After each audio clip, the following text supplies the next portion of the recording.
We are back after an excellent holiday weekend. Hope everyone out there retained all their fingers, had a great time celebrating the US of A. We're going to be talking about Germany and the battle we are waging against them in crypto, everything happening the week ahead with the Fed, CPI, all that good stuff, and much more today on Money Never Sleeps.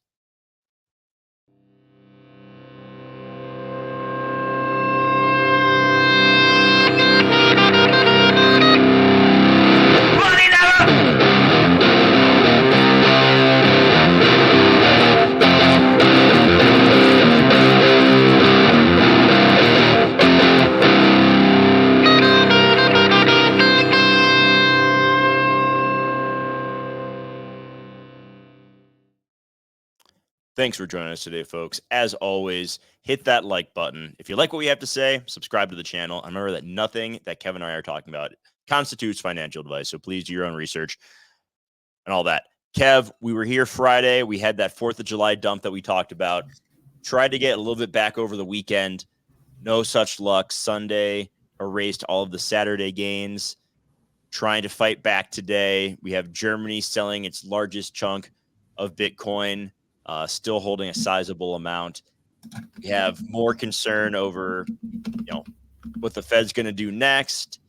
We got Jay Powell on Capitol Hill tomorrow and Wednesday before the CPI print on Thursday. Boring day in the markets overall. I mean, there's very little going on today, so it makes sense that it would be pretty choppy.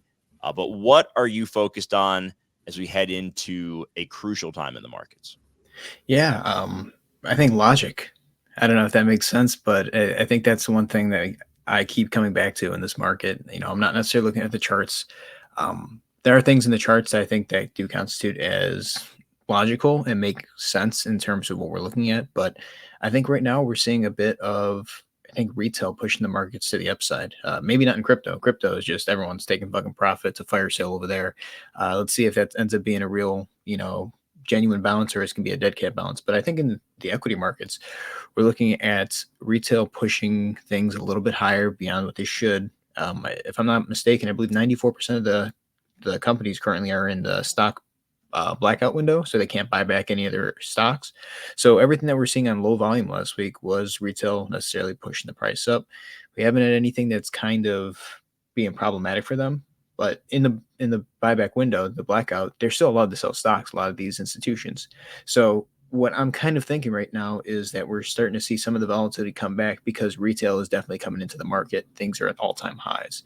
So my focus has been on just seeing where things kind of lay the rest of this month and next few weeks, and see how maybe that later this week everything starts to react either in a volatile way to the upside or to the downside based on what Powell has to say and retail's reaction to it. Yeah, we also saw some news that more applications for Ethereum spot ETFs were submitted today.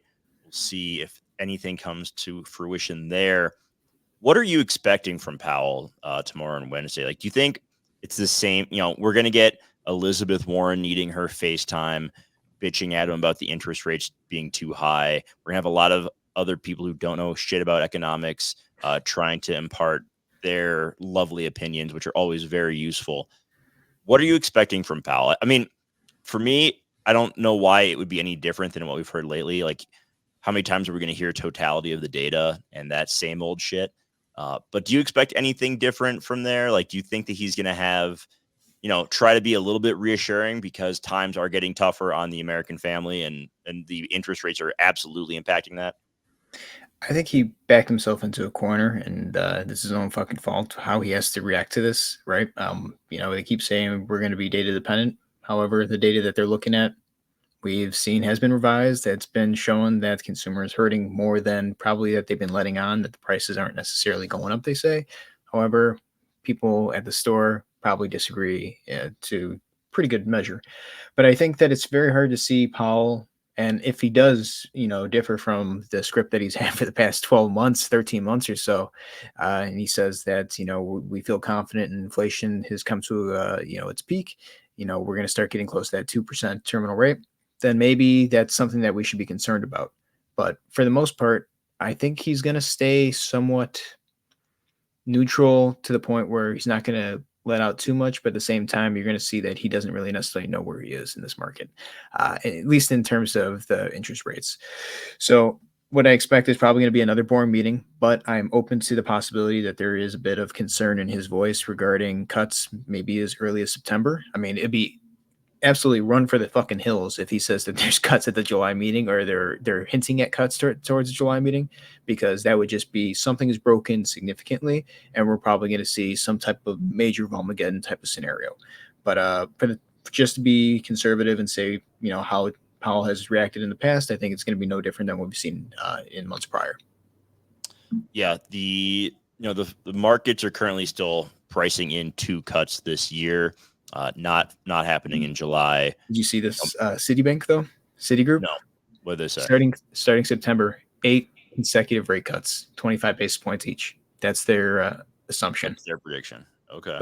And that's coming from a bank that we both know is not in the greatest position, and they're pretty much calling for rate cuts sooner than later. So there's definitely some stress in the banking sector from just that assumption itself. And, it's going to be really interesting to see if in September we do start getting those rate cuts, and if we don't get them to stop until we're back at zero. I think we are going to go back to zero. Let's put it that way. But it's just a matter of when we start and when we get the first rate cut. All right. So we got the CPI print on Thursday and producer price index Friday. Expectations at this point are that the CPI headline number is down to 3.1% from 3.3, but the core remains flat at 3.4. That to me is not a good sign. No. If that comes in like that, or it comes in, I mean, obviously if it comes in over that, it's really bad. I still think that I think there's a good chance we see the headline at 3 or below and the core at like a 3.2 number. Like the way things have been going, I could see them putting that number out there. Whether it gets revised in the future is beyond me, but that's the kind of direction I think we're heading with that one. Anything else on the data side? We got bank earnings on Friday as well. Pretty important there. Anything else? Do we want to talk about what's going on in France? I know you've been staying on top of that one. Seems like a lot of uncertainty right now. Le Pen, or whatever the hell her name is, finished third. Try to catch up on some of it today, but the French just bore me to tears. Give us the better update on it. Yeah. So I think there's a lot of things going on globally that French are caught. I don't think the French like the French. Just kidding. I have nothing wrong with anybody. Yeah. But pretty much what happened was the Conservative Party received 37% of the votes, and that's the highest among all of them. However, it's pretty much not what happened in terms of how many seats were gained by the party. If you look at the electoral map of France, you can see that the entire country went Conservative, just except for the region where Paris is. And that's why you're starting to see a lot of people that are extremely upset. The socialists pretty much took charge, and they're the ruling party now. And Macron kind of sided with them to that point so that he wouldn't lose. That's kind of if you want to break it down into what we're seeing on Twitter. But the important part of this whole election, because again, I really don't care who's in charge, is what's going to happen to the euro following this. Now we have a socialist group that's in charge, and the question is this going to impact the credit rating of France? There is a good chance. We already saw that they got moved down from a AA to a AA minus, I believe, earlier in May of this year. And if they have any problems where they do get another credit downgrade, that's going to impact the strength of the euro against other currencies, and that's going to start pulling them down. And we know they're at a place right now where, the euro is not necessarily at the strong as it probably is. We know that there's probably going to be a point where the dollar starts to rally extremely hard. So there's a lot of things that are kind of up in the air right now. The other thing that's really interesting about this election coming at a time, now that the snap elections are over, Rishi Sunak's gone from the UK. Macron's still in charge, but with this, it's going to be the Olympics. I mean, we saw that yesterday there was tons of protests, and I'm just going to call them protests, but there was a lot of protests that caused a lot of damage by the party, people that were excited about it. Now that we have the Olympics coming up soon, the whole world is going to be watching France. Not by literally, but just in terms of it's probably going to be the most televised event for how many weeks? Like 2 weeks, as long as the Olympics is. So there's going to be a lot of eyes and scrutiny. You're going to see a lot of problems, I think, arise in France during that time. It's just going to cause a lot of instability in the eurozone, and I think that it's going to continue to be problematic for the euro going into the end of the summer. I do think that we haven't talked about this a lot, but I do think that the DXY is going to make a rebound. However, the problem with the DXY making a rebound here is likely because there is going to be a financial crisis. That's the only way I see the dollar rebounding, and I think that's going to be coinciding with a weakening euro, because the euro is going to continue to weaken the longer this war goes on in Ukraine, Russia. It's just they're pretty much footing the bill at this point, and it's going to continue to be that way. So we're in a really precarious place right now in the eurozone. Even with the ECB cutting rates, I don't necessarily see the best outlook moving forward. We also know that the Socialist Group also wants to have, I think, a top tax of 90% of top income earners. If that's the case in France, then we do know who is the wealthy are the ones that are in charge, not in charge, but the wealthy are the ones that own the most of the equity market. Do you not think Well, that the they're? wealthy are in charge. Let's not pretend like I mean, I'm choosing that my is words very carefully here, but in the equity market itself, we do know that a lot of that is in the hands of the wealthy. So 90% tax, if that's the case, you don't think that they're not going to take profit. It's another thing that we have to kind of watch, seeing that the French market has been, on pretty much a rise the past few weeks going into this election. So lots to discover, a lot to think about. It's not to say that other parts of the world aren't having similar problems. I mean, the UK and the US itself are probably in very similar positions as the transition of powers is in question right now. All right, let's get into crypto. We've seen a little bit of a bounce off of some session lows, if you will. We got down to the low 50s for Bitcoin. ETH was under 2,900. How are you viewing things right now? Like where in the market do you feel like we are? I think that we're gonna bounce at some point, somewhat soon. We're different here. Like I'm more bullish than you are right now, Kev. I've never been bullish. Yeah, I know you've never been bullish. You're a perpetual bear. It's just how it is. But let's bring up the charts. Let's bring up the fun lines and squiggles, and you tell me what you're seeing. Well, yeah, yesterday on the weekly close, even on the daily close, we got this bearish engulfing candle, right? And then we started to see a lot of volume come in. And where we are today and where we bounced from, we got all the way to the 200 moving average on the daily for Bitcoin. And then, we got this massive dump down to 54,205. But now we're somewhere in the middle. That's, if it was at the top, I would call this a Morningstar pattern, or a doji star, the one at the top where it's like wicks both directions and then it kind of just closes out right in the middle. And it's like we've had just people fighting. I think that's kind of where we are right now. I also think that we're in a bit of a dead cat bounce. I think it's very possible that Bitcoin, if we look at this on, say, the daily, there is a chance that we could move up. It's actually, you know what? Let's look at this on like the 4 hourly. Might be a little bit better. Yeah, this would be what I would see. I would see A, B, and then maybe one last push up to maybe 60,000 or so, top of that trend line, where there was level of support. Now it's resistance. I think that's possible.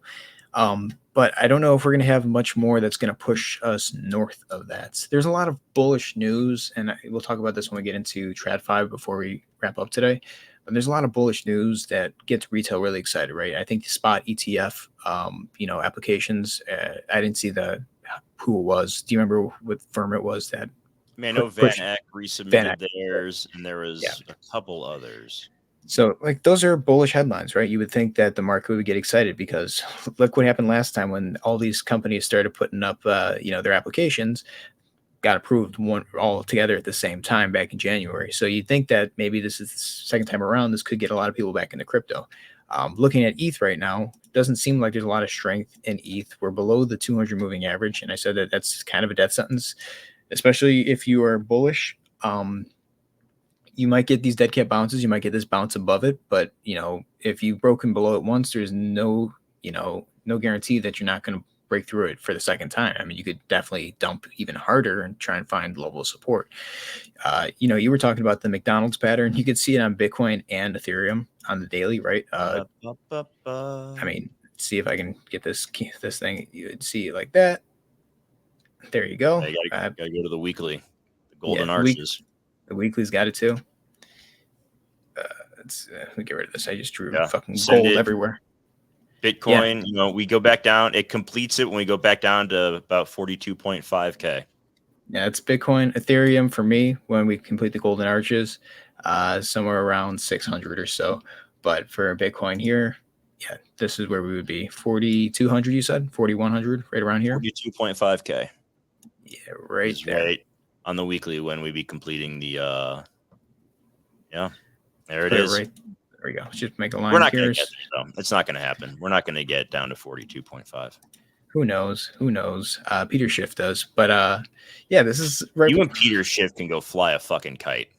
I don't know. Me and Peter Schiff are locked in. Yeah, you have fun with that.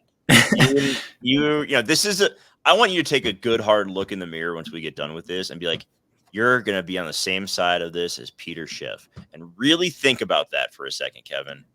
I'm on no one's side at this point. I'm the last You're fucking on bear Peter in the Schiff's side. You woods. just said it. The last You're bear both in the Peter Schiff. woods. And guess The what? last If a bear in tree the does woods. fall, I am taking a shit. There's a saying like that, right? If a bear takes a shit in the woods, how many trees fall down? You guys know the No, saying. that's all right. Let's just keep it going. Let's keep All this going. Yeah. So right now, I think that we just have to kind of see how this plays out, and I think momentum is going to be the most important thing for crypto, right? We're looking at the daily stochastic RSI. If we start seeing this push up, and we're not moving above the 200, or if we are moving above the 200, it's not an insane amount. Say we stay below 60,853, then I wouldn't be too concerned about pushing more to the upside. It seems like there's a huge level of distribution that's going on here, and we talked about Wyckoff distribution a long time ago, and that's why I'm going to actually get rid of this here. I'm going to get rid of this parallel channel because I do think that we're in a bit of a Wyckoff distribution pattern. Let me see if I can pull up a chart of what that looks like, but it's very similar to let's see. It's very similar to how you take profit in a market. Yeah, I got one right here. See if I can pull this up. Damn it. All right, here it is. Pull this up. Wyckoff. I mean, does this not look very similar to what Bitcoin's top pattern is currently looking like, right? I thought that it was going to put in a up thrust after distribution. Doesn't have to all the way. The fact that we went to 70, what was it, 74, 73,000 or so with Bitcoin, and it didn't push up again, that just means they were putting in lower high. I think that once we break some of these lower ranges where there's a sign of weakness and we can't break above it, so where this LPS is, that's going to be pretty much your go-to sign that we could be dumping very hard in the weeks and months to come for crypto. And I think that Germany selling off a shit ton of Bitcoin, and I don't think that other countries are going to be far behind, especially if they know that the fire sale is going to ensue. There's a good chance that we are in distribution. We're not in the bull market. We're not in the bear market just yet. We're just at the point where a lot of people who have a lot of supply are offloading to retail, and it's probably the best time to do it because retail, for some reason, always buys in at the top, or when it looks like the smallest pullback and it's going to be a major dump afterwards. So we're going to keep an eye and see if that pattern plays out. Right now we have no confirmation that is what's going on, but it is very similar looking at it. It's that this could be the major sign of weakness. This is the test, and if this does not hold, you're coming down at least to 51,000, if not 42.5.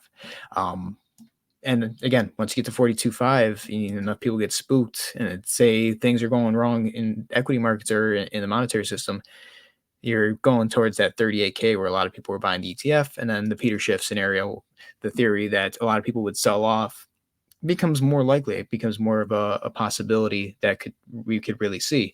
A lot of people don't like to lose money in the market, and especially boomers when it comes to crypto.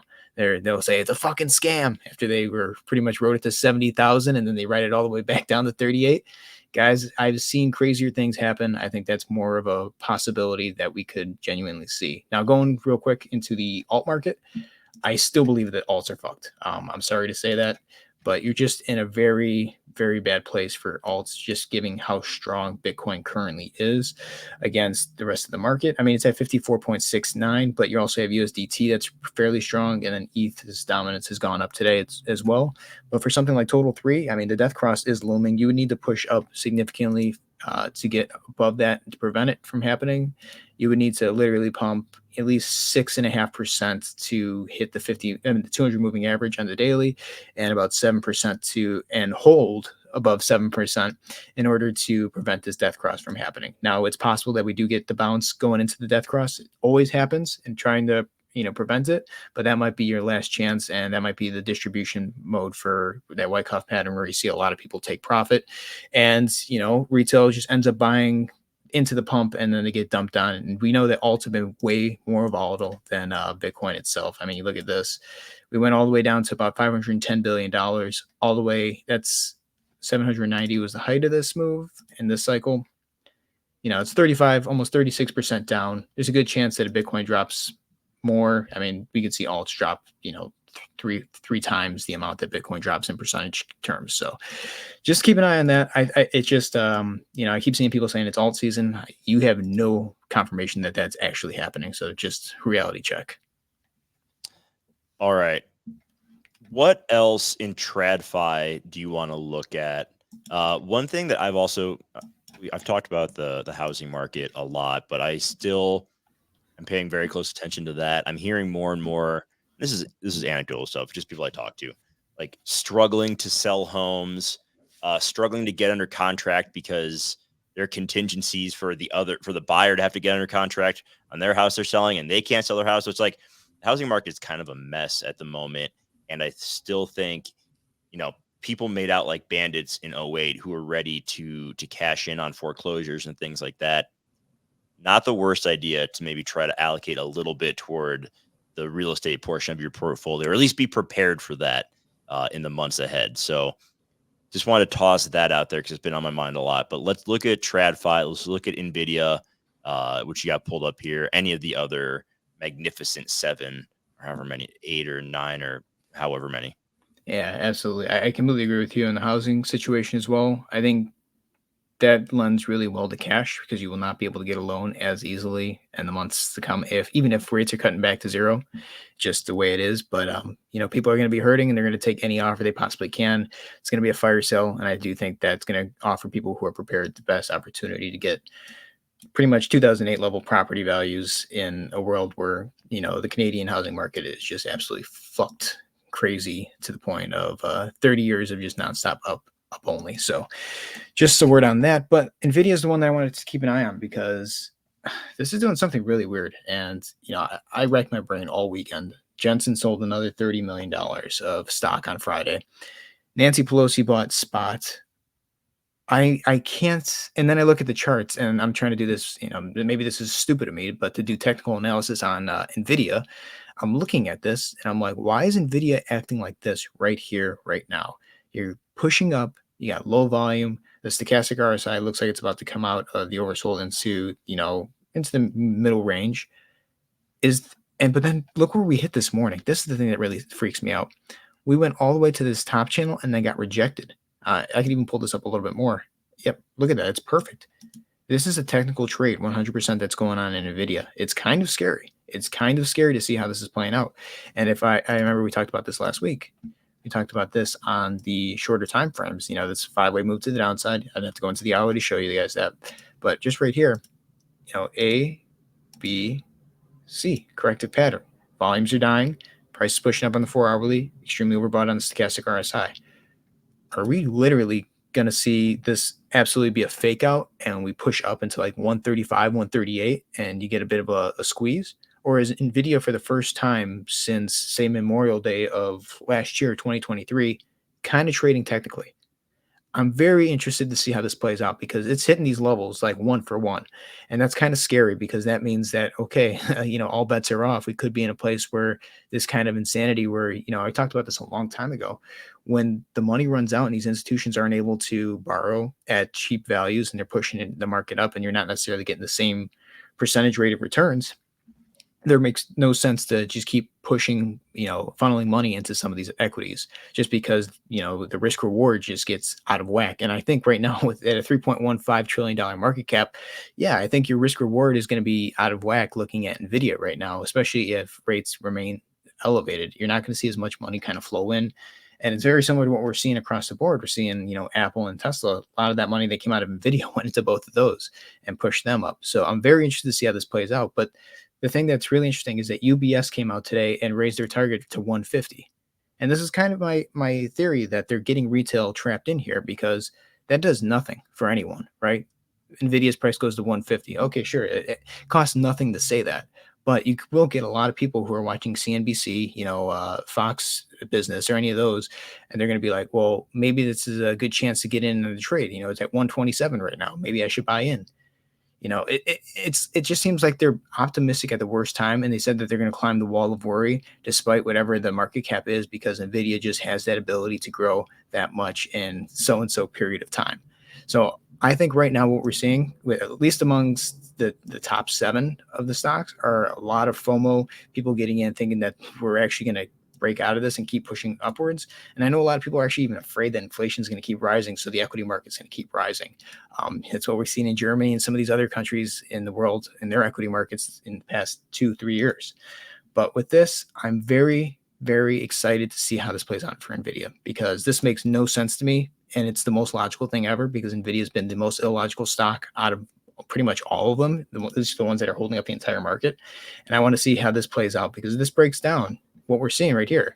And this is an ABC corrective pattern. So we get 5 waves, 3 waves. Next is 5 waves. And that could be, it can be as small as this: wave 1, 2, wave 3, wave 4, wave 5. We're down at 106.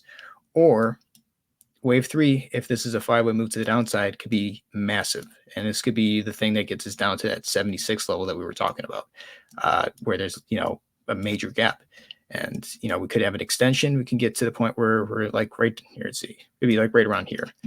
So it's very possible, when there's no support on the left side, on the right side, to just crash through all that support. I don't know if that's going to happen, but it's definitely one that's going to be interesting to see how this plays out and how this breaks from this ABC corrective pattern, if that is what it is. I do think that it is an ABC corrective pattern. So anyone's guess is best as my guess, but we're seeing it the same in Apple too.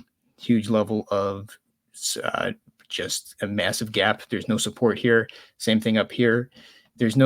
Apple's not buying back any stock. They're not allowed to. None of these institutions are allowed to right now, to do the buyback right now. So there's a good chance that they're not going to hold up any wall.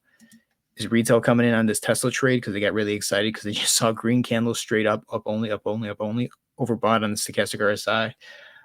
We're getting to that point where I think that retail is just dumb in the market. And that's the scary part, because the market's going to crash. It's going to crash from all-time highs, and it's going to be when institutions aren't putting in any of the money. So I'm not saying it's going to happen tomorrow. It's going to happen next week. But I do think there are a situation right now in the world where we could see a major decline, say 10 to 15% in equity markets. That's being conservative, just based on the fact that there's no one out there willing to throw in more capital into this extremely overweight market. All right. I think that is how we're going to wrap it up for today's show. We'll be back on Wednesday to recap Jay Powell's testimony in front of the Senate and Congress, any other pieces of data that are coming out between now and then. So we appreciate those of you who watched this back today. If you haven't yet, like, subscribe, drop a comment if you feel like it, share us out on social if you like what we did. If you don't, you can just keep those negative comments to yourself, because I don't want to hear them. Hope you have an awesome rest of your day, everybody. Appreciate you for watching. Stay safe in the markets, and we'll see you on Wednesday. Take care, everyone. Stay locked in. Lock in. Lock in. I don't even know what it's called.